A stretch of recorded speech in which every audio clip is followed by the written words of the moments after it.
เดะวิญญาณผู้อื่นนี่แบบโทรไปดอกไปเล่นนี่เขาเอามาต่อสู้เลยยังวิญญาณน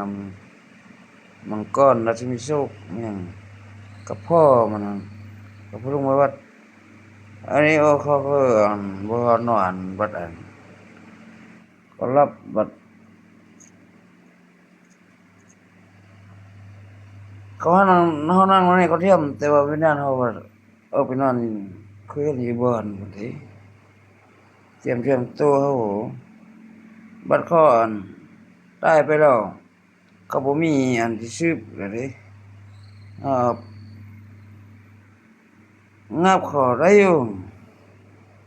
อันนี้คือว่าตัวจริงเขายังเลยมันเพื่อจะตายเขาวิญญาณเขาต่อสู้เขาพอ3 โมงเขาแนะนำเขา3 คนเอาผู้เดียวเขาสิชนะแต่ผู้อื่นก็สิช่วยก็ยัง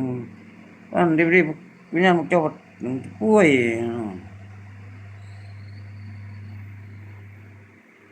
บางคนก็มักนั่งสมาธิบ่นอนอันนั้นดีได้บ่นอนเอิ้นไม่ทอดบ่มันซอกสินี่เทียมก็บ่ได้เทียมมันจะซอกเอาว่าคันเขาเทียมเขาดึงวิญญาณผู้นั้นผู้นี้เขาเทียมมาก่อนนี่นะเอาน้ำสัตว์น้ำสิ่งมันหมดโอ้ก็ก่อนเทื่อเขาไปยืนอ้าวคนค่อยเป็นอันงัวฆ่างัวนี่ซิมซะเป็นคนค่อยเป็นม้าฆ่าม้านี่ซิมซะเข้าไปเข้ามาหมดโอ้